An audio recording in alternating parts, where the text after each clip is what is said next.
வணக்கம் மாணவர்களே.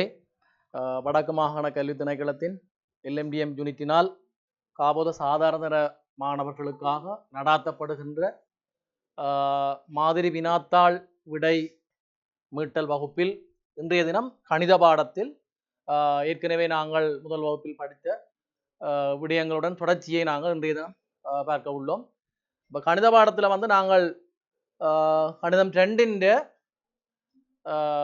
A பகுதி B பகுதியை உள்ளடக்கியதாக 5 அலகுகள் குறிப்பிடப்பட்டு அந்த 5 அலகுகள், அதாவது மாணவர்கள் அனைவரும் இலகுவாக புள்ளி எடுக்கக்கூடிய வகையில் காணப்படுற அந்த வினாக்களை தெரிவு செய்து அந்த வினாக்களை இங்கு நாங்கள் மீட்டலாக செய்து காட்டியுள்ளோம். அதில் முதலாவது வினா நாங்கள் ஏற்கனவே கடந்த வகுப்பில் செய்துள்ளேன்.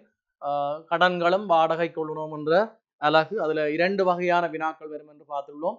அந்த 2 வகையான வினாக்களுக்கும் எவ்வாறு விடையளிக்கலாம் என்று நாங்கள் கடந்த வகுப்பில் வந்து அதை பார்த்துள்ளோம். அதில் இன்றைய தினம் வந்து நாங்கள் அந்த 5 அலகுக்குள்ள 2வதாக காணப்படுற விடயம் வரைவு என்ற அலகு. உங்களுக்கு தெரியும், வரைவு என்ற அலகு வந்து வினாத்தாளில் வந்து பகுதி 2 பகுதி ஏல வந்து 2வது வினாவாக வருவதை காணக்கூடியதாக உள்ளது. அப்போ அனைத்து மாணவர்களும் அந்த வினாவுக்கு விடையளிப்பதை அவதானிக்கக்கூடியதாக உள்ளது. ஆகவே அந்த வினாவுக்கு நாங்கள் எவ்வாறு விடையளிப்பது, அதில் வந்து புள்ளியை நாங்கள் இலகுவாக எவ்வாறு பெறலாம் என்பதை பற்றி நாங்கள் இன்றைய தினம் பார்ப்போம். அப்போ வரைவண்ட வினாவை பொறுத்தமட்டில் வந்து உங்களுக்கு தெரியும், ஒரு வரைவை பொறுத்தமட்டில் வந்து அட்டவணை ஒன்று தரப்பட்டிருக்கும். அதாவது ஒரு வரைவின் சமன்பாடு தரப்பட்டு அந்த சமன்பாட்டுக்குரிய வரைவினை வரைவதற்கான ஒரு அட்டவணை தரப்பட்டிருக்கும். அந்த அட்டவணையில வந்து பொதுவாக ஒரு வெற்றிடம் காணப்படும். அதாவது வையின் பெருமானங்கள்ல ஒரு பெருமானம் தரப்படாத நிலையிலே அந்த அட்டவணை காணப்பட்டிருக்கும். அந்த பெருமானத்தை நீங்கள் முதலில் இனங்கண்டு அந்த பெருமானத்தை எடுத்து அதை வைத்துக்கொண்டு நாங்கள் அந்த எக்ஸின் பெருமானங்களையும் வையின் பெருமானங்களையும் வைத்துக்கொண்டு நாங்கள் அந்த சார்பின் வரைவினை வரைவது வழக்கம். அப்போ நீங்கள் ஏற்கனவே கற்ற விடயம் மீளவருக்கா நினைவுபடுத்துவதற்காக இந்த வினா கூடப்பட்டிருக்கின்றது. அப்போ இதில் வந்து அந்த புள்ளியை பார்த்தீங்கன்னு சொன்னால், இந்த அட்டவணையில ஒரு வெற்றிடம் காணப்படும். அந்த வெற்றிடத்திற்குரிய பெருமானத்தை காண்பதற்கு ஒரு புள்ளி வழங்கப்படும். அடுத்ததாக அந்த வரைவினை வரைவது, அந்த வரைவினை வரைவதற்கு 3 புள்ளிகள் வழங்கப்படும். ஆகவே 4 புள்ளிகளை அனைவரும் பெறக்கூடியவாறு அந்த வினா காணப்படும்.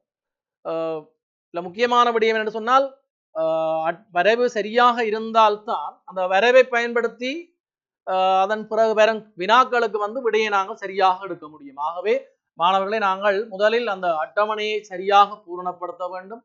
அந்த பூரணப்படுத்தப்பட்ட அட்டவணையின் பெருமானங்களை வைத்துக்கொண்டு சரியான வகையில வந்து நாங்கள் அந்த சார்பின் வரைவினை வரைய வேண்டும். நீங்கள் அந்த சார்பின் வரைவினை வரைந்து அதன் பின்னர் வரும் அந்த வரைவுக்குரிய வினாக்களை பார்த்தீங்கன்னு சொன்னால், ஒரு சில வினாக்களுக்கு வந்து பொதுவாக அந்த ஒரு சில வினாக்கள் அடிக்கடி வருவது உண்டு. அந்த வினாக்களுக்கு நீங்கள் விடையளிக்கலாம். ஒரு 6 புள்ளியை நீங்கள் அனைவரும் பெறக்கூடியதாக இந்த வினா அமைவதை நீங்கள் கடந்த காலங்களில் வந்த வினாக்களை அவதானிப்பதன் மூலம் நீங்கள் அதனை நீங்கள் உறுதிப்படுத்தி கொள்ளலாம்.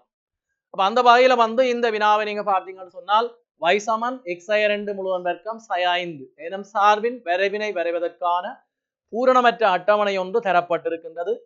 அப்ப அந்த அட்டவணையில வந்து x ஆல் கூட்டின்ற பெருமானங்கள் அனைத்தும் தரப்பட்டிருக்கின்றது. y ஆல் கூட்டின்ற பெருமானத்தில் வந்து ஒரு வெற்றிடம் காணப்படுகிறது. அவை நாங்கள் முதலாவது வினாவாக அந்த அட்டவணையில் உள்ள வெற்றிடத்தை நாங்கள் பூரணப்படுத்த வேண்டி உள்ளது. அப்ப அந்த எக்ஸின் பெருமானம் 4ஆக இருக்கும் போது வையின் பெருமானத்தை நாங்கள் எவ்வாறு காணலாம் என்பதை நாங்கள் முதலாவது வினாவாக பார்க்க உள்ளோம். அப்ப அந்த வினாவுக்குரிய விடையை நாங்கள் எவ்வாறு பெறலாம் என்று சொன்னால், கடந்த வருடம் நடந்த வினாத்தாள்ல வந்து இந்த அந்த அட்டவணையை அவதானிப்பதன் மூலம், அட்டவணையை அவதானித்து அந்த அட்டவணையின் சமச்சீர் தன்மையை கொண்டு நாங்கள் அந்த வெற்றிடத்தை பூரணப்படுத்தக்கூடிய வகையிலே அந்த வினா அமைந்ததை காணலாம். அப்ப அந்த முறையில நாங்கள் இந்த வெற்றிடத்துக்குரிய பெருமானத்தை அவதானித்தால் பாருங்க, இந்த 4 இங்க 4 இருக்கு, இந்த சமச்சீர் தன்மை இங்க மறையொன்று இருக்குது பாருங்க. அந்த மறையொன்றுக்குரிய பெருமானத்துக்கு சமச்சீரான பெருமானம் இங்கு தரப்படவில்லை. அதைத்தான் நாங்கள் பார்க்க உள்ளோம்.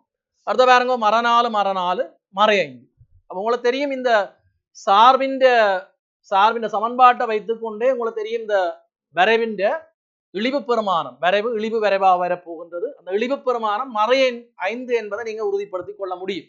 என்று சொன்னால், இந்த வரைவினை வரையாமலேயே நாங்கள் அந்த சமன்பாட்டை வைத்துக்கொண்டு இழிவு பெருமானத்தையோ அல்லது சமச்சீரச்சின் சமன்பாட்டையோ நாங்கள் கண்டுபிடிக்கக்கூடிய வகையில நாங்கள் இந்த வரைவு சம்பந்தமான வினாக்களை நாங்கள் கற்றுள்ளோம். இப்போ அந்த வகையில வந்து இந்த சார்பின் இழிவு பெருமானம் மறையைந்து நாங்கள் வரையாமலே கண்டுபிடிக்கிறோம். சமச்சீரச்சின் சமன்பாட்டை பார்த்தீங்கன்னு சொன்னால் எக்ஸ் சமன் 2 வரும். கொஞ்சம் எக்ஸ் 2 ஆகவே எக்ஸ் சமன் 2 வரும். அப்ப நாங்கள் வரைந்த பிறகு நாங்கள் அதை உறுதிப்படுத்தி கொள்ளலாம். அப்ப அந்த வகையில வந்து இழிவு பெருமானம் மறையைந்தாக இருந்தால் சமச்சீர்த்தன்மையின் அடிப்படையில மரநாலு மறையொண்டு. ஆகவே இந்த 4க்குரிய வையின் பெருமானம் மறையொண்டு. வையக்குரிய பெருமானம் மறையொண்டு. அப்ப நாங்கள் அந்த சமச்சீர் தன்மை என்றதை வச்சுக்கொண்டு கண்டுபிடிச்சிருக்கிறோம். இல்லையென்று சொன்னால் நாங்கள் இந்த 4க்குரிய வையின் பெருமானத்தை எவ்வாறு காணலாம் என்று சொன்னால் எக்ஸ் சமன் 4 இருக்கும் போது வையின் பெருமானம் அப்ப நாங்கள் எங்களோட வரைவின் சூத்திரம் அதாவது வரைவின் சமன்பாட்டில் வந்து பிரதியிடுவதன் மூலம் நாங்கள் அந்த வையின் பெருமானத்தை கண்டுபிடிக்கக்கூடியதாக இருக்கு. y சமன் எக்ஸ் 2 முழுவதின் வர்க்கம் sin 5 இதான் அந்த சார்பு. அப்ப பாருங்கோ இதுல நாங்கள் எக்ஸுக்கு பதிலாக 4 பிரதியீடு செய்ய போறோம். அப்ப எக்ஸுக்கு பதிலாக 4 பிரதியீடு செய்தால்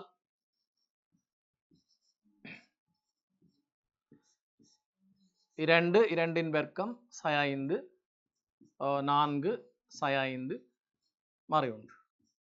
உண்மையில வந்து அந்த அட்டவணைக்குரிய பெருமானத்தை நாங்கள் கண்டுபிடித்த முறை வந்து இந்த பிரதியிடல் முறை. அந்த வரைவின் சமன்பாட்டில் வந்து நாங்கள் எக்ஸுக்கு பதிலாக அந்த பெருமானத்தை பிரதியீடு செய்வதன் மூலம் அந்த வையின் பெருமானத்தை நாங்கள் கண்டுபிடிக்கலாம். இதான் நாங்கள் அந்த முதலாவது வினாவுக்கு விடை எடுக்கிறோம். ரைட். இப்ப நாங்கள் அடுத்த கேள்வியை இருக்கா பார்ப்போம். 2வது வினா நாங்கள் வரைய போகின்றோம். கவனமாக இருக்கணும். இந்த 2வது வினாவுக்குரிய விடை எடுக்கும் போது 3 புள்ளிகள் வழங்கப்படும். அந்த 3 புள்ளிகளும் எவ்வாறு வழங்கப்படும் என்று சொன்னால் சரியான முறையில வந்து நீங்கள் அச்சுக்களை தீர்மானிக்க தெரிய வேண்டும். எக்ஸ் ஆள்கூறையும் அல்லது எக்ஸ் அச்சையும் y அச்சையும் சரியான முறையில தீர்மானிக்க வேண்டும். அதே சமயம் தரப்பட்ட அட்டவணைக்கேற்ப அந்த புள்ளிகளை சரியாக குறிக்க வேண்டும்.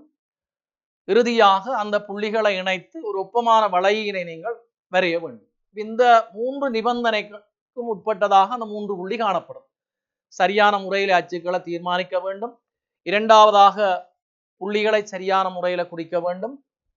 அந்த புள்ளிகளை இணைத்து ஒரு ஒப்பமான வளையினை நீங்கள் இறுதியாக வரைவதன் மூலம் அந்த 3 புள்ளிகளையும் நீங்கள் பெறக்கூடியதாக இருக்கு. இப்ப முதலாவது பாருங்க, அச்சுக்களை சரியாக தீர்மானித்தல். இது நீங்கள் ஏற்கனவே உங்களோட வகுப்பறையில வந்து உங்கள் ஆசிரியர்கள் மூலம் நீங்கள் இந்த விடயங்களை மிக இலகுவாக கற்றிருப்பீர்கள். நிறைய பயிற்சிகள் மூலம் அதை அறிந்துள்ளீர்கள். இருந்தாலும் இதை நாங்கள் ஒரு முதலாம் தவணைக்குரிய சிலபஸ் அண்டபடியால் நாங்கள் இருந்தாலும் இதை ஒருக்கா நாங்கள் இந்த வினாவின் மூலம் மீட்டுக்கொள்ள உள்ளோம். ஆகவே அச்சுக்களை தீர்மானிக்க இந்த நிபந்தனையை ஒருக்கா கவனிக்க வேண்டும். பாருங்க, எக்ஸ் அச்சு வழியையும் y அச்சு வழியையும் 10 சிறு பிரிவுகளை ஓர் அலகாக கொண்டு சார்பின் வரைவினை வரைக.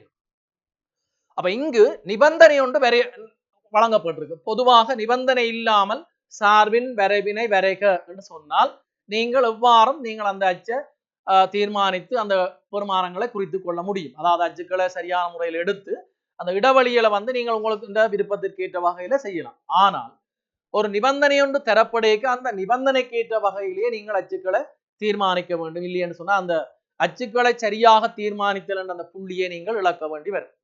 அந்த வகையில வந்து எக்ஸ் அச்சு வழியையும் y அச்சு வழியையும் 10 சிறு பிரிவுகளை நீங்கள் ஓர் அலகாக எடுத்து, இதான் முக்கியம், ஓரலகு. அப்ப எக்ஸ் அச்சிலையும் y அச்சிலையும் ஓரலகாக நீங்க எடுக்க வேண்டும். உங்களோட வரைவுத்தாளை பொறுத்தவரையில வந்து 10 சிறு பிரிவுகளை கொண்ட ஒரு பெரிய சதுரம் சதுரங்களாக அந்த வரைவுத்தாள் காணப்படுவதை நீங்க அறியலாம். நீங்கள் அந்த சம்பந்தமாக தொடர்ச்சியான பயிற்சிகள் மூலம் நீங்கள் அதை நீங்கள் இனம் கண்டிருப்பீர்கள். அந்த வகையில வந்து 10 சிறு சதுரங்களை கொண்ட ஒரு பிரிவை நீங்கள் ஒரலகாக நீங்க எடுத்து 2 அச்சுக்களையும் எக்ஸ் அச்சிலையும் y அச்சிலையும் எடுத்து இந்த சார்பின் வரைவினை நீங்கள் வரைய வேண்டும். ரைட். அப்ப அந்த வகையில நாங்கள் இந்த வரைவை நாங்கள் வரையும் போது இப்ப நாங்கள் ஒரு மாதிரியாக ஒரு வரைவுத்தாள் இங்கு குறிப்பிடப்பட்டிருக்கு. உண்மையில வந்து இது 10 சிறுபிரிவுகளை கொண்ட வரைவாக காணப்படாது.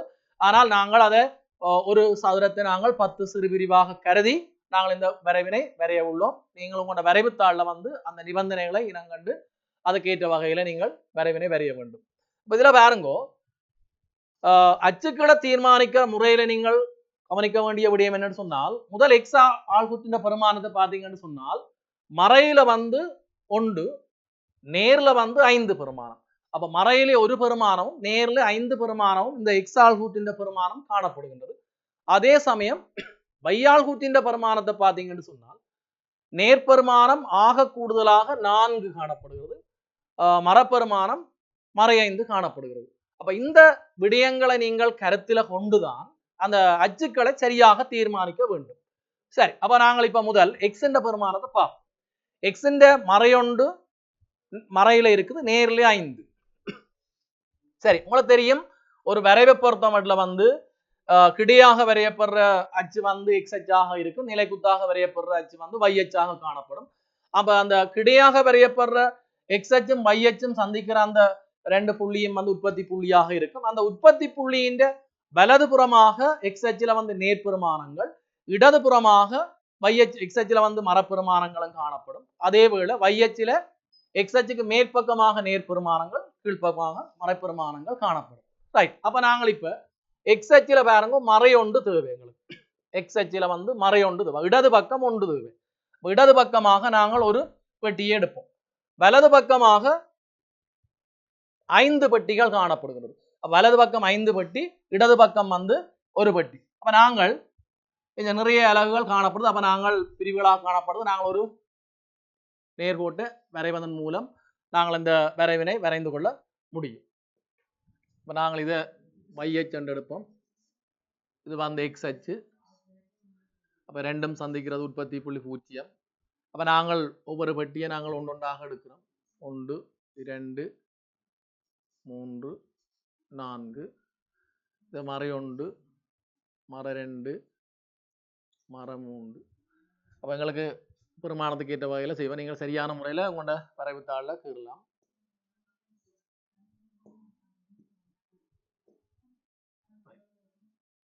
ஒன்று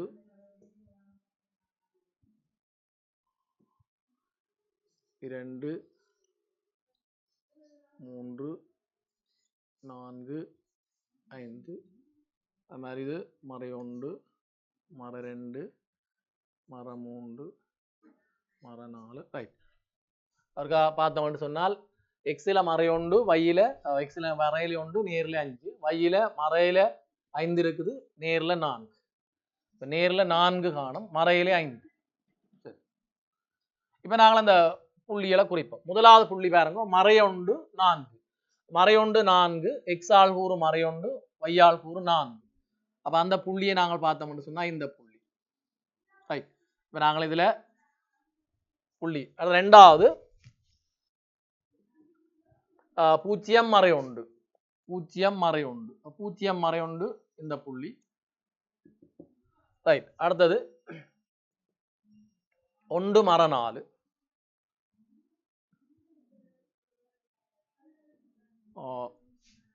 வா, இதுல வந்து முதலாவது புள்ளி வந்து மறை 1 4. பாப்பம், மறை 1 4, அது சரி. அது ரெண்டாவது புள்ளி வந்து 0 மறை 1. 0 மறை 1 சொன்னால் அன்னைக்கு 0 மறை 1 சொன்னால் இந்த வையின் பெருமானம் மறை 1, மறை 1 இங்கே இருக்குது. ரைட்,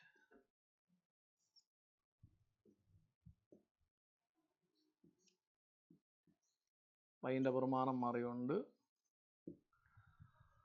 அடுத்த புள்ளியை பார்த்தோம்னு சொன்னால் 1 மறை 4, 1 மறை 4 இந்த புள்ளி.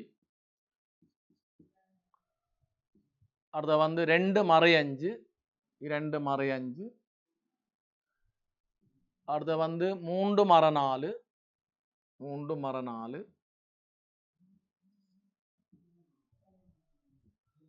அடுத்த 4 மறை 1, 4 மறை 1. அடுத்தது 5 4. அப்ப எக்ஸில் 5 வரப்போகுது, 5 4. அப்ப இந்த நாங்கள் வரைவினை நாங்கள் வரைந்தால் நீங்கள் அதை சரியாக வரையலாம். உங்களோட வரைவுத்தாளில் வந்து அதை சரியாக நீங்கள் வரையக்கூடியதாக இருக்கும்.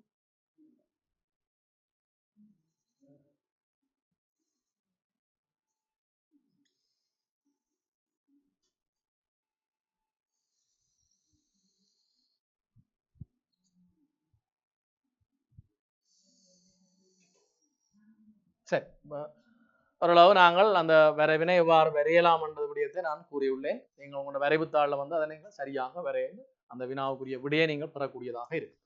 சரி, அப்ப இனி நாங்கள் இந்த வரைவினை வரைந்த பின்னர் இந்த வரைவை பயன்படுத்தி வினாக்கள் வருவதுண்டு. அந்த வினாக்களுக்கு எவ்வாறு விடையளிக்கலாம் என்று பாருங்க. இப்ப பாருங்க, பி பகுதியை பாருங்க, உமது வரைவினை கொண்டு பின்வரும் வினாக்களுக்கு விடை தருக. அதுல முதலாவது வினா வந்து சமச்சீரச்சின் சமன்பாடு.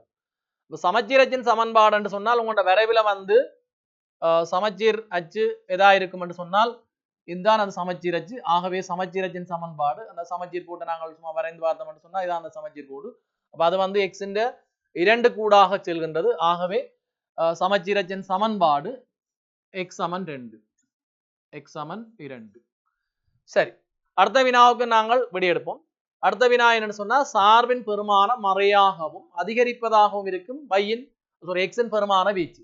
அப்ப இங்க சார்பின் பெருமானம் என்றால் சார்பண்டது வை, வையின் சார்பாக இந்த சமன்பாடு, வையின் சார்பில் சமன்பாடு தரப்பட்டு சார்பண்டது வை. வையின் பெருமானம் மறையாக அதிகரிப்பதாகும், மறையாகவும் அதிகரிப்பதாகும். மிக கவனமாக இருக்க வேண்டும். இந்த வினாவில வந்து பல வினா பகுதிகள் கொண்ட வினாக்கள் இருக்கும். பெருமானம் மறையாக இருக்கிறது தனிய ஒரு வினாவாக இருக்கும், மறையாக அதிகரிக்கிறது அல்லது மறையாக குறைகின்றது அல்லது நேராக இருக்கின்றது அல்லது நேராக அதிகரிக்கின்றது நேராக குறைகின்றது. இவ்வாறான வினாக்களில் ஏதாவது ஒரு வினா வருவதை காணலாம். அப்ப அந்த வகையில வந்து இந்த வினா மறையாக இருக்கணும், அதே சமயம் அதிகரிப்பதாக இருக்கணும். அப்ப நாங்கள் அந்த இடத்தை தீர்மானிப்போம். வையின்ற பெருமானம் மறையாக அதிகரிக்கிறது. வையின்ற பெருமானம் மறையாக அதிகரிக்கிறேன்னு சொன்னா உன்னோட வரைவை பொறுத்த மட்டும் வந்து வையின்ற பெருமானம் எக்ஸ் அச்சுக்கு கீழே வந்து மறையா இருக்கும். வையின்ற பெருமானம் இங்கு மறையின் பெருமானமா இருக்கு. அந்த மறையாக இருக்கிற அந்த பகுதிக்குள்ள வரைவின்ற பகுதியை நீங்க பாத்தீங்கன்னு சொன்னால் இவ்வளவு பகுதியும் மறைக்குள்ள இருக்கு. அந்த இவ்வளவு பகுதி இருக்கிற இந்த பகுதிக்குள்ள வந்து இந்த சமச்சீர் அச்சை வச்சுக்கொண்டு நீங்க பாத்தீங்கன்னு சொன்னால் இந்த பெருமானத்தை பாருங்க. இந்த பகுதியை நீங்க பாத்தீங்கன்னு சொன்னால் வையின்ற பெருமானம் பாருங்க, வரைவின்ற போக்க பாத்தீங்கன்னு சொன்னால் மேலிருந்து கீழ் நோக்கி அப்படியே வந்து வையின்ற பெருமானம் படிப்படியாக குறைவடைந்து இறுதியாக மறையைந்து என்ற இழிவு பெருமானத்தை அடைந்து மீண்டும் என்ன செய்து வையின்ற பெருமானம் படிப்படியாக உயர்வதை காணலாம், அதாவது அதிகரித்து செல்வதை காணலாம். அப்ப அந்த வகையில வந்து இந்த நிலற்றப்பட்ட இந்த பகுதியை பாத்தீங்கன்னு சொன்னால் அதிகரிக்கிற பகுதி பாருங்க, இது அதிகரிக்கிற பகுதி, இதுவும் அதிகரிக்கிற பகுதி. அப்ப இந்த பகுதி நேருக்குள்ள அதிகரிக்குது, இந்த பகுதி மறைக்குள்ள அதிகரிக்கிறது. வையின்ற நேர்பெருமானத்துக்குள்ள அதிகரிக்கிறது இந்த பகுதி, மறைக்குள்ள அதிகரிக்கிற இந்த பகுதி. அப்ப எங்கண்ட வினா என்னென்று சொன்னால் மறையாக அதிகரிக்கின்றது, மறையாக அதிகரிக்கின்றது. அப்ப அந்த மறையாக அதிகரிக்கின்ற அந்த பகுதியை நீங்க பாத்தீங்கன்னு சொன்னால் இந்த நிலற்றப்பட்ட இந்த துண்டு தான் மறையாக அதிகரிக்கும் பகுதி. அதுக்குரிய எக்ஸின்ற பெருமான வீச்சு இது சம்பந்தமான விளக்கங்களை நீங்கள் இந்த அழகாக கற்கும் போது விளங்கிக் கொண்டிருப்பீர்கள். ஆகவே அந்த வினாவுக்குரிய விடையை மட்டும் நாங்கள் இங்கு கவனிப்போம். அந்த வினாவுக்குரிய விடையை பார்த்தீங்கன்னு சொன்னா எக்ஸின்ற பெருமானம் இந்த சமச்சீர் பெருமானத்தில இருந்து இந்த எக்ஸ் அச்சப்பட்ட இந்த இடம் வரைக்கும் சார்பின் பெருமானம் அதாவது வையின்ற பெருமானம் மறையாக அதிகரிப்பதாக காணப்படும். அப்ப இதுல இருக்கிற பெருமானம் 2, இதுல இருக்கிற பெருமானம் அண்ணளவாக 4.2 என்று சொன்னால் அப்ப அந்த வீச்சை நாங்க எழுதுற முறையை நீங்க பாத்தீங்கன்னு சொன்னா வீச்சை எழுதுற முறை எக்ஸின்ற பெருமானம் 2 4.2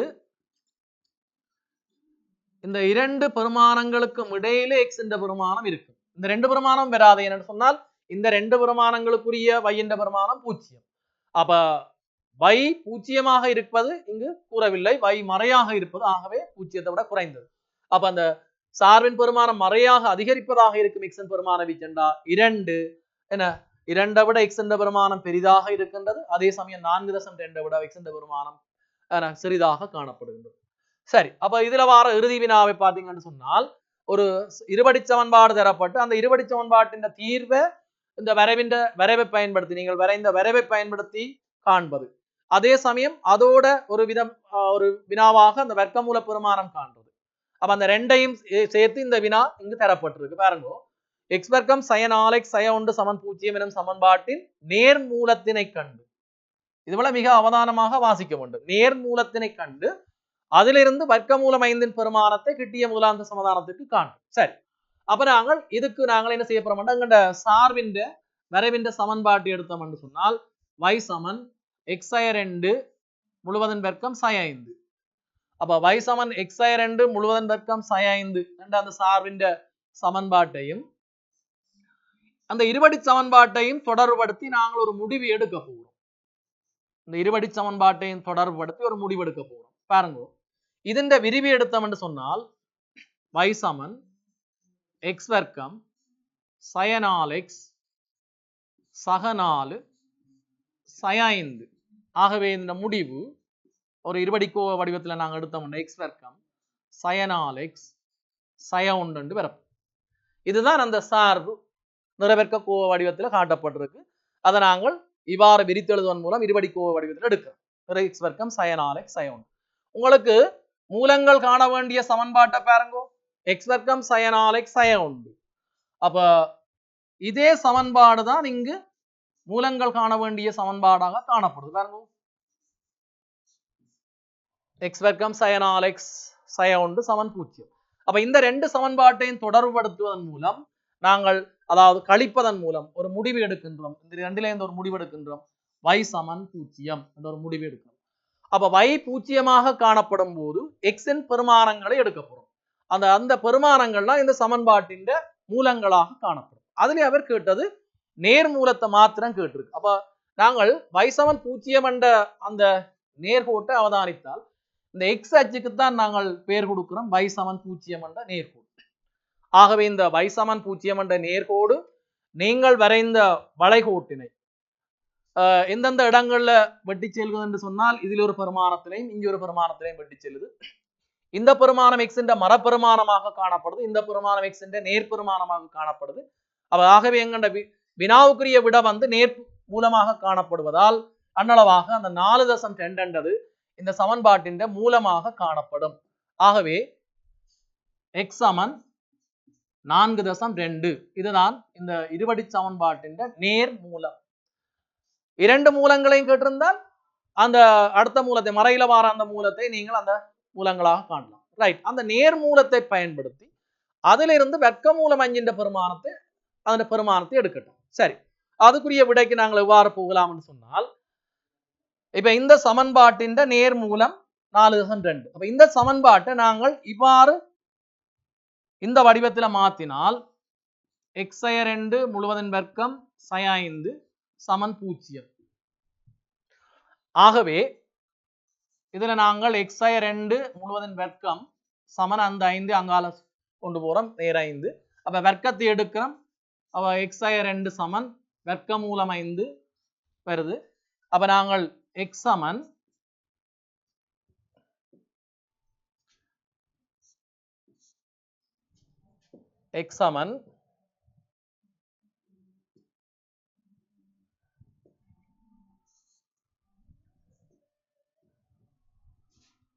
பாருங்க வர்க்கமூலம் 5 வருது. அப்ப இதுல வந்து நாங்கள் இந்த வர்க்கமூலம் 5 எடுக்கிற அந்த பெருமானம் காண்றதுக்கு என்ன செய்ய போறோம் என்றால் இந்த சமன்பாட்டின் நேர் மூலமாக இருக்கிற அந்த 4.2 எக்ஸுக்கு பதிலாக பிரதியீடு செய்து அதுல இருந்து 2 கழிப்பதன் மூலம் வர்க்கமூலம் 5 என்ற பெருமானத்தை நாங்கள் கண்டுபிடிக்கலாம். ஆகவே வர்க்கமூலம் 5 சமன்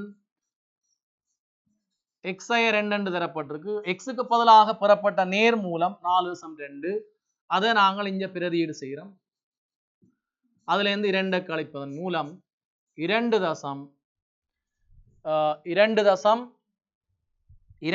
அந்த வர்க்கமூலம் 5 என்ற பெருமானம் பெறப்படும். அப்ப 2.2. சரி, அப்ப நாங்கள் இதுல ஒரு வரைவேண்ட முழுமையான வினாவைக்கு விடையவாறு எடுக்கலாம் என்று பார்த்திருக்கின்றோம். வரைதல் அது சம்பந்தமான வினாக்கள் என்பவற்றை இங்கு இந்த வினாவின் மூலம் நாங்கள் அறிந்துள்ளோம். சரி, அடுத்த நாங்கள் இந்த 5 வினாக்கள் அடுத்த வினாவாக நாங்கள் பார்க்க போற வினா வந்து தரவுகளை வகை குறித்தல். இந்த தரவுகளை வகை குறித்தல் என்றது வந்து நீங்கள் ஏற்கனவே பகுதி D-ல வந்து பார்த்தனீர்கள். இதுல இந்த பகுதி 2ல வந்து கணிதம் 2 வினாவுக்குள்ள வந்து என்ன வினாவாக வரப்படுது என்று சொன்னா இடை என்ற ஒரு கேள்வியாக 10 புள்ளிக்கு வருவதை காணலாம். அந்த விடயம் உள்ளடக்கிய ஒரு பெரிய கேள்வியாக 10 புள்ளிக்குரிய கேள்வியாக இங்கு வருகின்றது. ஆகவே அந்த வினாவுக்குரிய நாங்கள் விடையை பார்த்தால் இந்த வினாவுக்கும் எல்லா மாணவர்களும் விடையளிப்பதை காணலாம். ஆகவே மிக இலகுவான ஒரு வினாவாக இது காணப்படுகின்றது. அப்ப இங்க ஒரு விவரம் தரப்பட்டிருக்கு. ஒரு கடையில வந்து 30 நாட்களை கொண்ட ஒரு மாதத்துல வந்து விற்கப்பட்ட சொக்லேட்டுகளின் எண்ணிக்கை தொடர்பாக ஒரு அட்டவணை தரவுகளை உள்ளடக்கிய ஒரு அட்டவணை வந்து தரப்பட்டிருக்கு. அந்த தரவுகள் எவ்வாறு காணப்படுகிறது என்பது இங்கு இந்த வகுப்பாயடை என்ற பெருமானம் எவ்வாறு உள்ளது என்பதனை இந்த இங்கு குறிப்பிடப்பட்டிருக்கு. இந்த 0-10 என்பது என்ற விளக்கம் வந்து எவ்வாறு இருக்கின்றது என்று காணலாம். அப்ப இதுல வார இந்த வினாவுக்குரிய விடையை நாங்கள் எடுக்கும் போது முதலாவது கேள்வியாக ஆகார வகுப்பாயடை என்று கேட்கப்பட்டிருக்குது. உங்களுக்கு தெரியும் ஆகார வகுப்பாயடை என்பது இந்த அட்டவணையில வந்து அதாவது நாட்களின் எண்ணிக்கை மீடுரன், அந்த மீடுரன்ல வந்து மிகப்பெரிய மீடுரன் எதுவோ அந்த மிகப்பெரிய மீடுரனுக்குரிய வகுப்பாயிடையாக இது காணப்படுகின்றதோ அதுதான் இந்த பெரம்பலின் ஆகார வகுப்பாயிடையாக காணப்படும். அந்த அடிப்படையில வந்து 7 என்பது பெரிய மீடுரனாக காணப்படுகின்றது. அதுக்குரிய வகுப்பாயிடை 30/40. அப்ப 30/40 என்ற வகுப்பாயிடை வந்து ஆகார வகுப்பாயிடையாக காணப்படுகின்றது. அடுத்த வந்து இடைய வகுப்பாயிடை. அப்ப இடைய வகுப்பாயிடை என்பது இடையம் என்பது நடுவில் வார பெருமானம். அப்ப அந்த அடிப்படையில வந்து நாட்களின் எண்ணிக்கையை நீங்கள் கூட்டி பார்த்தால் மீடுரண்ட கூட்டுத்தொகை வந்து 30ஆக காணப்படும். அதோட நாங்கள் ஒன்றை சேர்த்து வளமையான முறை ஒன்றை சேர்த்து அரைவாசி பார்க்கும்போது 30 அரைவாசி 15 அல்லது ஒன்றை சேர்த்து 31 அரைவாசி 15 என்று பார்த்து அந்த பெருமானம் எந்த மீடுரனுக்கு அடங்கும் என்பதை பார்த்து அதற்குரிய வகுப்பாயிடையை நீங்கள் அதுக்குரிய விடையாக எழுதலாம். அந்த வகையில 3, 7, 5, 12, 19. அப்ப இந்த 19க்குள்ள தான் 15 அல்லது 15 அரையோ அடங்கும் என்பதனால் அதுக்குரிய வகுப்பாயிடை 30/40. அப்ப அந்த வினாவுக்குரிய விடையும் வந்து 30/40 காணப்படும். அப்ப ஆகார வகுப்பாயிடை இடைய வகுப்பாயிடை 30/40 காணப்படும். அடுத்த வந்து மூன்றாவது வினா, இது முக்கியமான வினா, இடகாண்ற வினா. இந்த வினாவுக்கு தான் கூடுதலான புள்ளிகள் காணப்படும். ஆகவே ஒரு அட்டவணை ஒன்று நீங்கள் தயாரிக்க வேண்டி வரும். அந்த அட்டவணையை தயாரித்து அந்த அட்டவணையின் மூலம் அந்த இடையை நாங்கள் காணப்போகின்றோம். அந்த அட்டவணைக்கு நாங்கள் ஒரு என்ன புதிதாக ஒன்றை பார்ப்போம். அந்த அட்டவணையில் என்னென்ன வரப்போகுது? வகுப்பாயிடை வரப்போகுது, வகுப்பாயிடை. அடுத்தது நடுப்பெருமானம், அடுத்தது நாங்கள் மீடுரன், அடுத்தது விலகல், அடுத்தது மொத்த விலகல் FD என்று எடுக்கிறோம். அப்ப விலகல் வந்து D, நீங்கள் ஏற்கனவே செய்த விடயம்தான் மீடுரன். அப்ப நாங்கள் இதுல வகுப்பாயிடையை நாங்கள் பார்த்தோம் என்று சொன்னால் 10 வகுப்பாயிடை நாங்கள் பார்க்கும்போது 0, 10, 0, 10, 10, 20, 20, 30, 30, 40, 40, 50 என்ற வகையில் அந்த வகுப்பாயிடை செல்வதை காணலாம். 50, 60. சரி, அப்ப இதுல வந்து நாங்கள் இந்த நடுப்பெருமானம் வகுப்பாயிடை பெருமானம் ரெண்டையும் கூட்டி பிரிக்க போறோம். 5, 15, 25, 35, 45, 55. அதுக்குரிய மீடுரன்களை நீங்கள் பார்த்தீங்கன்னு சொன்னால் மீடுரன்கள் 3, 4, 5, 3, 4, 5, 7, 6, 5, 7, 6, 5. மீடுரன் கூட்டுத்தொகையை பார்த்தீங்கன்னா 30 மீடுரன். அடுத்த விலகல், விலகல் என்பது வந்து நாங்கள் விலகல் காண்றதுக்கு வந்து உத்தேச இட தேவை அல்லது எடுகொண்ட இட தேவை. அந்த உத்தேச இடையாக இது எடுக்கட்டாம் 30-40 என்ற வகுப்பாயிடையின் நடுப்பெருமானம். 30-40 என்ற வகுப்பாயிடையின் நடுப்பெருமானத்தை நாங்கள் எடுத்தோம் என்றால் 30-40 என்ற நடுப்பெருமானம் 35. இதான் உத்தேச இடை. இந்த உத்தேச இடையை வச்சுக்கொண்டு நாங்கள் விலகலை தீர்மானிக்கிறோம். 0 ஒவ்வொரு நடுப்பெருமானத்துக்கும் உத்தேச இடைக்கும் உள்ள வித்தியாசம். நாங்கள் உத்தேச இடையை நாங்கள் ஒவ்வொரு நடுப்பெருமானங்கள்ல இருந்தும் கழிக்கிறோம். அப்ப மர 10 நீங்கள் ஏற்கனவே செய்தபடியே ஒருக்கா நினைவுபடுத்துறோம். மர 20, மர 30, அதே போல 10, 20. அடுத்து FD என்பது வந்து FAயும் Dயையும் பெருக்கிறோம். இது ரெண்டையும் நீங்கள் அருகில் போடுவதன் மூலம் அந்த பெருமானத்தை சரியாக பெருக்கலாம். சில பேர் நடுப்பெருமானத்தை மாறி பெருக்குவதும் உண்டு. இந்த இடத்துல கவனிக்க வேண்டும். பெருக்கினால் மர 90, மர 80, மர 50, 0, 60, 100. அப்ப நாங்கள் சிக்மா FD எடுக்க போறோம். அப்ப சிக்மா FD எடுக்க மறையில உள்ள பெருமானங்களை நீங்கள் எடுத்தோம்னு சொன்னால் மர 220, நேரில் உள்ள பெருமானங்கள் 160. அப்ப 160 நேர்பெருமானம் மர 220 ரெண்டுக்கும் உள்ள வித்தியாசம் வந்து மர 60 என்று வரப்போகுது. அப்ப இதான் சிக்மா FD என்று சொல்றோம். அப்ப இனி நாங்கள் இடை என்ற கேள்விக்கு போனோம் என்று சொன்னால் இட சமன், உங்களுக்கு சமன்பாடு தெரியும். உத்தேச இடையோட சக விலகல் இடையே நாங்கள் கூட்டுறோம். அப்ப விலகல் உத்தேச இட எதா இருக்குது 35. சக விலகல் இட வந்து சிக்மா எஃப் டி என்கள் சிக்மா எஃப் வரப்போகுது. அப்ப 35 உடன் சிக்மா எஃப் டி பெருமானம் மறை 60. சிக்மா எஃப் பெருமானம் மீன்ற பெருமானம் 30. அப்ப நாங்கள் அதை எடுத்தோம் என்று சொன்னால் மற 2. ஆகவே இட 33. அப்ப இட 33 இவ்வளவு நீங்க செய்தாலும் கூடுதல் புள்ளி இந்த கேள்விக்குள்ளான் இருக்கு. அப்ப இறுதியாக ஒரு வினாவப்பட்டிருக்கு பாருங்க. இந்த இடையே கொண்டு இந்த வினாக இருக்கு பாருங்க. எதிர்வரும் 100 நாட்களில் எவ்வளவு சொக்லேட்கள் விற்கப்படும் என கடைக்காரன் எதிர்பார்க்கின்றான் சொன்னால் அதுக்கு நீங்க உங்கள்ட்ட அந்த இடையென்ற விடயத்தை பாத்தீங்கன்னு சொன்னா இடை என்பது நாளொன்றில் விற்கப்படும் சொக்குலேட்டுகளின் எண்ணிக்கை. அப்ப ஒரு நாள்ல விற்கப்படுற சொக்குலேட்டுகள் எண்ணிக்கை தான் அந்த இடை என்றதை குறிக்குது. அப்ப அந்த அடிப்படையில இடையாக பெறப்பட்டது 33. ஆகவே 33 சொக்குலேட்டுகள் ஒரு நாள்ல விற்கப்படும் என்று சொன்னால் அன்னளவாக 100 நாட்களை கொண்ட ஒரு நாள்ல வந்து ஒரு தரவுல வந்து எத்தனை சொக்குலேட்டுகள் விற்கப்படும் என்று சொன்னால் இந்த தரவோட எடுக்கிறோம். 33 ஒரு நாள் என்று சொன்னால் 100 நாளுக்கும் 3300 சொக்குலேட்டுகள் விற்கப்படும் என்பதை நாங்கள் எதிர்ப்பு கூறலாம். சரி, வணக்கம் மாணவர்களே. இன்றைய தினம் நாங்கள் இந்த சாதாரண ஓஎல் மாணவர்களுக்கான மீட்டல் வகுப்பில் வந்து கணித பாடத்தில் தொடர்ச்சியாக அமைப்பு எனும் அலகினை பற்றியும் அமைப்பில் வந்து வரக்கூடிய ஒரு வினா, அந்த வினாவை வந்து கட்டாயம் நீங்கள் எடுக்கக்கூடிய ஒரு வினாவாக காணப்படும். கேத்திர கணித அலகுக்குள்ள வார ஒரு விடயமாக இந்த விடயம் காணப்படுகின்றது. அந்த அமைப்புக்குரிய ஒரு அமைப்பை எவ்வாறு நாங்கள் செய்யலாம் என்பதனை அறிய வேண்டும். அந்த அமைப்பு கேள்விகளை எவ்வாறு செய்து அந்த புள்ளிகளை பெறலாம் என்பதனை இந்த உதாரணம் மூலம் நீங்கள் அறிந்து கொள்ள முடியும்.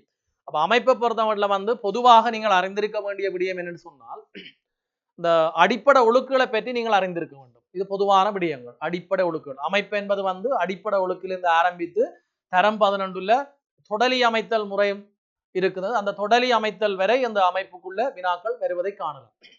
அப்ப அடிப்படை ஒழுக்கு என்பது வந்து நீங்கள் ஏற்கனவே தரம் 8, 9 படித்த விடயங்கள். அடிப்படை ஒழுக்குக்குள்ள வந்து நீங்கள் வட்டம், செங்குத்திரு சமகூராக்கி, கோணயிறு சமகூராக்கி, சமாந்தர கோடு ஆகிய விடயங்களை அடிப்படை ஒழுக்குகளாக நாங்கள் கருதுகின்றோம்.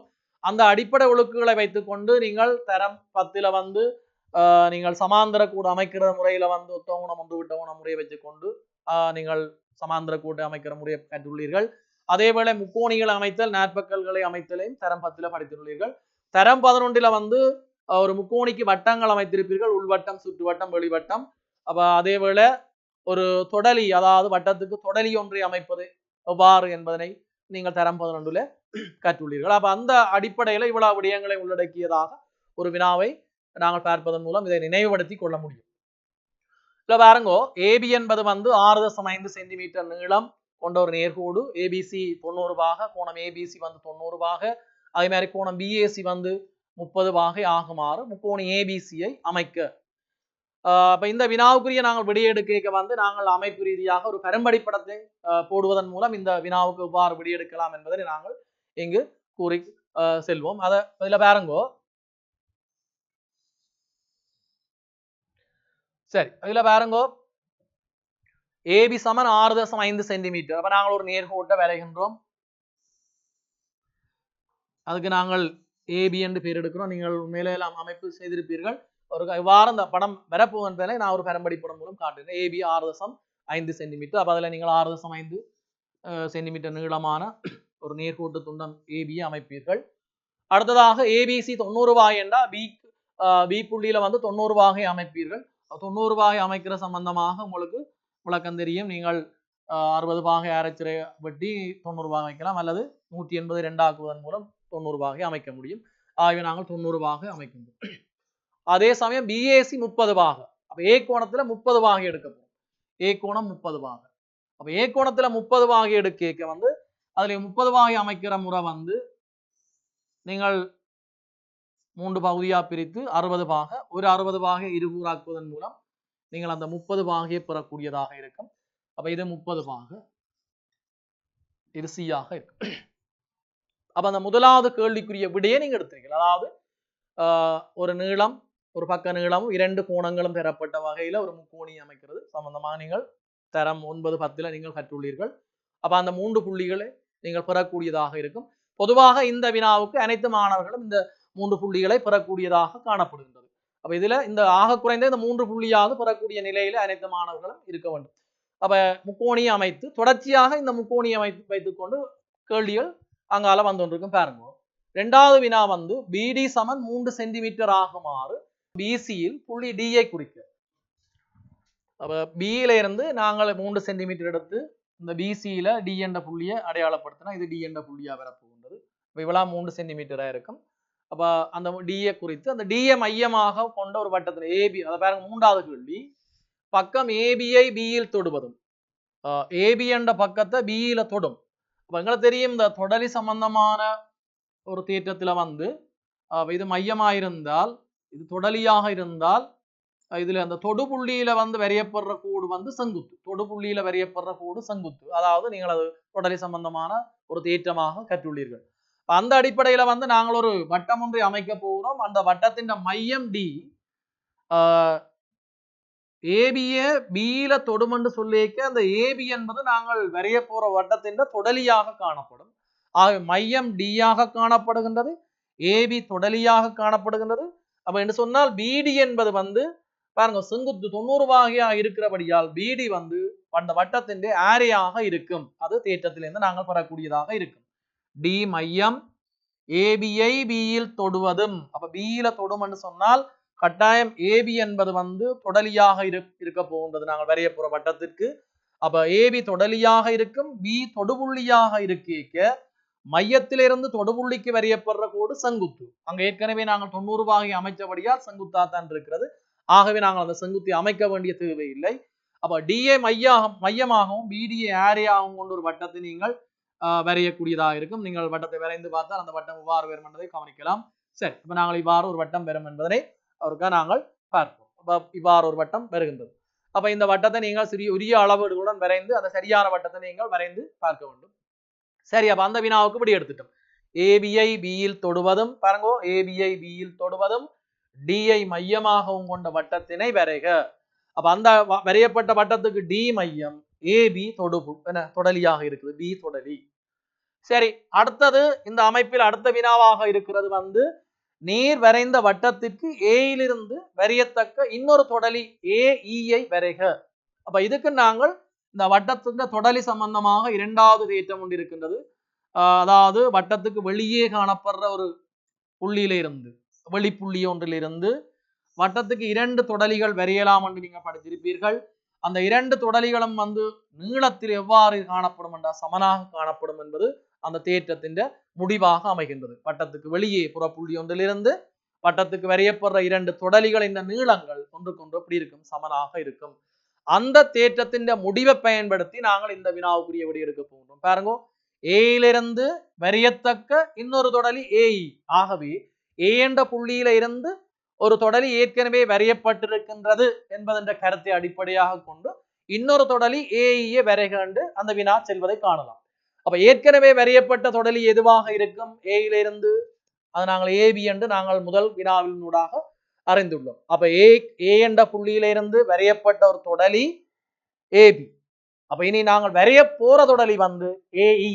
அப்ப ஏபி ஏஇ என்ற அடிப்படையில ரெண்டுக்கும் பொதுவாக இருக்கிற புள்ளி ஏ என்பதால் ஏ என்ற புள்ளியில இருந்து ஏபி என்ற தொடலி ஏஇ என்ற தொடலி வரைய போகிறோம். ஆகவே அந்த 2 தொடலின் நீளங்களும் எவ்வாறு காணப்படும் என்ற சமன். ஆகவே அந்த தேற்றத்தின் அடிப்படையில இந்த ஏபியின் நீளம் 6.5 நீளம் என்பதனால் அதே நீளம் கொண்ட தொடலியாகத்தான் ஏஇயும் காணப்படும். ஆகவே 6.5 சென்டிமீட்டர் நீளம் கொண்ட அளவை எடுத்து நாங்கள் இந்த வட்டத்தின் பரிதியை இங்கால வெட்டுவதன் மூலம் அந்த இ என்ற புள்ளியின் அமைவை காணலாம். அப்ப இது வந்து ஏயிலிருந்து வரையத்தக்க இரண்டாவது தொடலியான ஏஇயாக காணப்படும். பாருங்க, அப்ப இந்த அமைப்பை பொறுத்தமட்டில் வந்து ஒரு முக்கோணி அல்ல ஒரு நாற்பக்கல் அமைக்கக்கூடிய ஒரு கேள்வி முதலாவது வினா பகுதியாக காணப்படும்.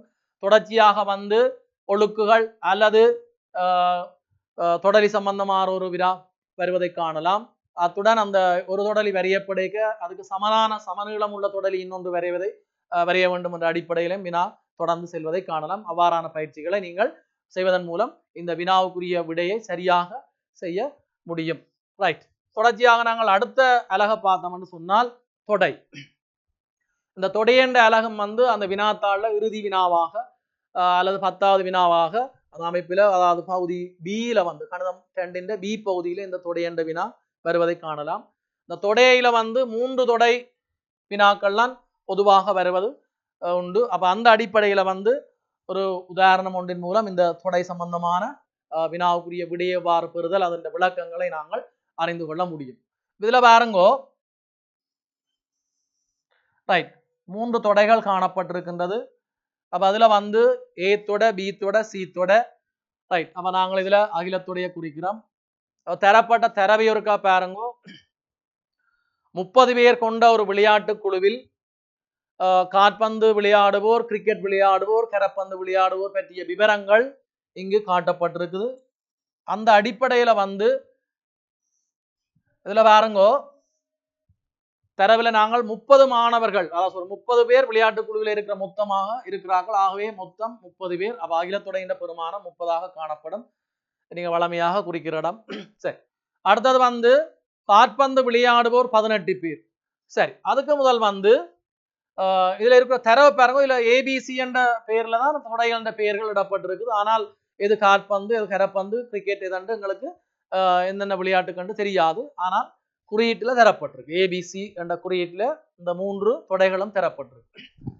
இப்ப அந்த அடிப்படையில வந்து பாருங்க, இந்த ஏகம பிகம சி ஆகிய தொடைகளின் பெயர்களை குறிப்பிடுக என்பதுதான் முதலாவது வினாவாக காணப்படுது. பாருங்க, ஏகம பிகம சி எனும் தொடைகளுக்கு பொருத்தமான விளையாட்டுக்களை பெயரிடுக. அப்ப ஏ என்பது எந்த விளையாட்டை குறிக்கும், பி என்பது எந்த விளையாட்டு, சி என்பது எந்த விளையாட்டு என்பதை நாங்கள் எவ்வாறு இனங்காணலாம் என்று சொன்னால், தரப்பட்ட தரவையொருக்கா பாருங்க.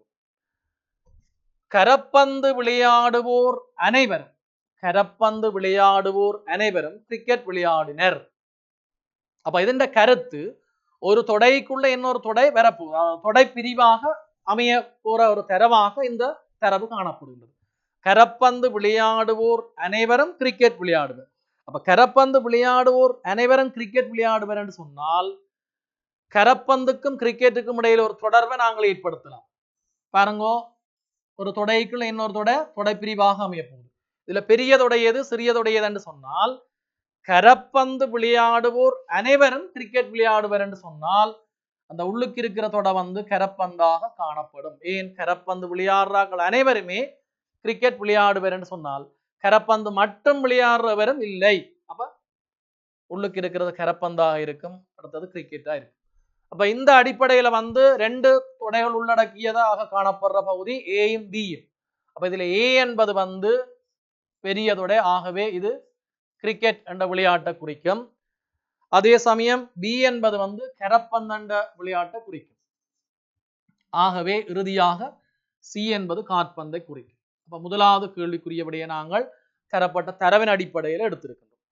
சரி, 2வது கேள்விக்குரிய விடையை எடுப்பதற்கு முன்னால் நாங்கள் அந்த ஏற்கனவே தந்த தரவுகளை இதை குறித்தோம் என்று சொன்னால், 30 மாணவர்கள் மொத்தம், அடுத்தது 18 பேர் கிரிக்கெட். அப்ப மொத்தமாக 18 பேர் நாங்கள் அந்த கிரிக்கெட்டுக்குரிய நாங்கள் அந்த தொடையின் கோட்டுல குறித்து காட்டுறோம். 14 பேர் கரப்பந்து, 14 பேர், 14 பேர் கரப்பந்து.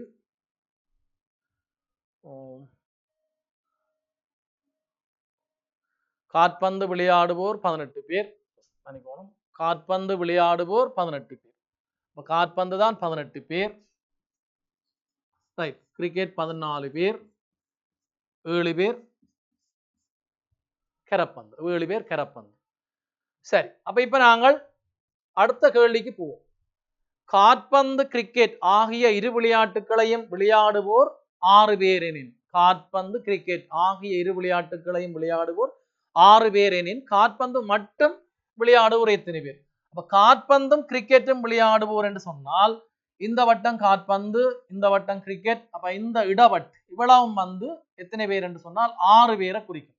இந்த இடவட்டு 6 பேராக இருந்தால் இதை நாங்கள் 12 என்று போடலாம். ஏனென்று சொன்னால் முழுமையாக காற்பந்து 18 பேர், இந்த இடவட்டு வந்து 6 பேராக இருக்கின்றது. ஆகவே 12 பேர் காற்பந்து மட்டும். அப்ப அந்த வினாவுக்குரிய விட பாருங்க, காற்பந்து கிரிக்கெட் ஆகிய இரு விளையாட்டுகளையும் விளையாடுவோர் 6 பேர் எனில், காற்பந்து மட்டும் விளையாடுவோர் எத்தனை பேர் என்றால் 12 பேர். சரி, அடுத்த கேள்வியை பாருங்க. காற்பந்து, கரப்பந்து, கிரிக்கெட் ஆகிய 3 விளையாட்டுகளையும் விளையாடுவோர் 2 பேர். அப்ப நாங்கள் அந்த தரவை அதுல போடுவோம். காற்பந்து, கரப்பந்து, கிரிக்கெட் 3 விளையாட்டுகளுக்கும் உரிய பகுதி வந்து இந்த பகுதி. 3 தொடைகளும் இடைவெற்ற பகுதி வந்து இந்த பகுதி. ஆகவே அந்த பகுதிக்குள்ள வந்து 2 பேர் வரும். அப்ப 2 பேர் என்று சொன்னால் நாங்கள் ஏற்கனவே கிரிக்கெட்டும் காற்பந்தும் விளையாடுறாக்கள் 6 பேர் என்று எடுத்திருக்கிறோம். ஆகவே நாங்கள் இதை 4 பேர் என்று எடுக்கலாம். அப்ப இந்த கரப்பந்தண்ட வட்டம் முழுமையாக 7 பேர், அதுல 2 பேர் வந்தா இது நாங்கள் 5 பேர் என்று குறித்துக் கொள்ளலாம். அப்ப நாங்கள் அடுத்தது வந்து இந்த 14 என்ற கிரிக்கெட்டுக்குரிய வட்டத்தை பூரணப்படுத்தினால் இதுல வந்து நீங்கள் வரக்கூடிய பெருமானம் கிரிக்கெட் மாத்திரம் விளையாடக்கூடிய கண்ட பெருமானத்தை எடுத்தீங்கன்னு சொன்னால் 3 பேர். ஆகவே அந்த வினாவிற்கா நாங்கள் பார்ப்போம். காற்பந்து, கரப்பந்து, கிரிக்கெட் ஆகிய 3 விளையாட்டுகளையும் விளையாடுவோர் 2 பேர் எனில் கிரிக்கெட் மட்டும் விளையாடுவோர் எத்தனை பேர்? அப்ப கிரிக்கெட் மட்டும் விளையாடுறாக்கள் 3 பேர். அப்ப அந்த வினாவுக்குரிய விட 3 பேர். சரி, இறுதி வினாவிற்கா பாருங்க. இவற்றுள் ஒன்றேனும் விளையாடாதோர் எண்ணிக்கையை காண்க. அப்ப இந்த 3 விளையாட்டுகள்ல எந்த ஒரு விளையாட்டிலையும் வந்து ஈடுபடாதாக்கள் எத்தனை பேர் என்று சொன்னால் அந்த பிரதேசம் எதா இருக்கும் என்று சொன்னால் இந்த 3 தொடைகளையும் தவிர்ந்த வெளிப்பிரதேசமாக இருக்கும். அந்த பிரதேசத்துக்குரிய பெருமானம் எதென்றதை நாங்கள் தீர்மானிப்பதன் மூலம் அந்த வினாவுக்குரிய விடையை எழுதலாம். முழுமையாக 30 பேருடைய தகவல் தரப்பட்டிருக்கு. அதுல நீங்கள் எத்தனை தரவுகள் இங்க எத்தனை பேருடைய தகவல் இதுக்குள்ள காட்டப்பட்டிருக்கு பாத்தீங்கன்னு சொன்னால் அப்ப 30ல இருந்து அந்த பெருமானத்தை கூட்டி கழிப்பதன் மூலம் அந்த வினாவுக்குரிய விடையை நாங்கள் எடுக்கலாம். அப்ப இதுல வந்து நாங்கள் இந்த வட்டம் முழுமையாக 18, 23, 26 என்று சொன்னால் வெளியில வந்து நாங்கள் 4 என்ற பெருமானத்தை எடுக்கிறோம். ஆகவே இந்த 3 விளையாட்டுகளில் எந்த ஒரு விளையாட்டையும் விளையாடாத எண்ணிக்கை எத்தனை என்று சொன்னால் அந்த வினாவுக்குரிய விடையாக 4 பேர் என்ற விட பெறப்படும். எனவே மாணவர்களே, நாங்கள் இன்று அமைப்பு, தொடை ஆகிய 2 அலகுகள்ல வந்து வரக்கூடிய 2 வினாக்களை பார்த்துள்ளோம். அந்த வினாக்களுக்குரிய விடையை இவ்வாறு பெறலாம் என்று எடுத்திருக்கின்றோம். இவ்வாறான பயிற்சிகளை மேலும் நீங்கள் செய்வதன் மூலம் இந்த 2 வினாக்களுக்கு உரிய விடையை நீங்கள் முழுமையாக செய்து அந்த புள்ளியை முழுமையாக பெற்றுக்கொள்ள முடியும்.